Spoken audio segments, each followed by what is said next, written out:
You meet somebody. You just kind of gel. They get you. You have a similar sense of humor. You have a cute banter. There's just a spark there. And you start finding yourself thinking about them all the time, daydreaming about them, imagining interactions you could have between the two of you, what life would be like if you were dating. Because at this point, you're not dating. It's just kind of a flirty connection. Then maybe you start to go out on a few dates. You really like them, and it seems like there's a lot of potential there. They seem to really like you. All of a sudden, there's a block in the way. Maybe they're not really sure. They're sort of wishy-washy. Maybe they've been hurt before. Maybe they were seeing someone else and they're not sure how they want to proceed.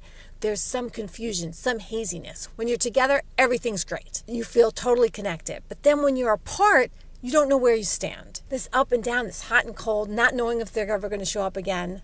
That keeps you involved with them. You might always find yourself trying to figure them out, trying to figure out what's going to happen next. How can I get this relationship to move forward? And that's exciting, but it's also depleting. Every time they leave, you might think, I wonder if I'm ever going to see them again. Because they're so uncertain. You are certain. You think this is going to be fantastic if it can just start to get going, if they can just get over whatever hurdle is in front of them. And maybe you start to try and figure out ways they can move forward. Maybe if they got into therapy, maybe if they moved closer, or they changed jobs, or if they communicated with you more, things would be different. This tie you have with them, this intense connection, that's more than a crush. That's limerence. You're imagining a relationship with them in your head. You're idealizing your connection. You're idealizing them. And this type of situation is really hard to let go of because you see so much possibility there that maybe this could really be a great romance. But if you're in the situation where every time they leave, you're worried that they're not going to come back, in the end, you do need to choose yourself. You do need to say to yourself, I'm worth more,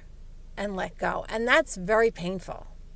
It's very painful to cut the cord, to put your feet on the ground, and to say, I can't fix this. There's also a growth opportunity there. If you bring yourself down to earth, if you re-enter your own life, and you let go of this fantasy idea, you're more likely to find someone who's right for you. You're more likely to find someone that when you leave them, you know that they're going to show up for you the next day, that you're going to hear from them again. And that's what you ultimately want, someone reliable. We all deserve to be in a connection where we feel safe and comfortable.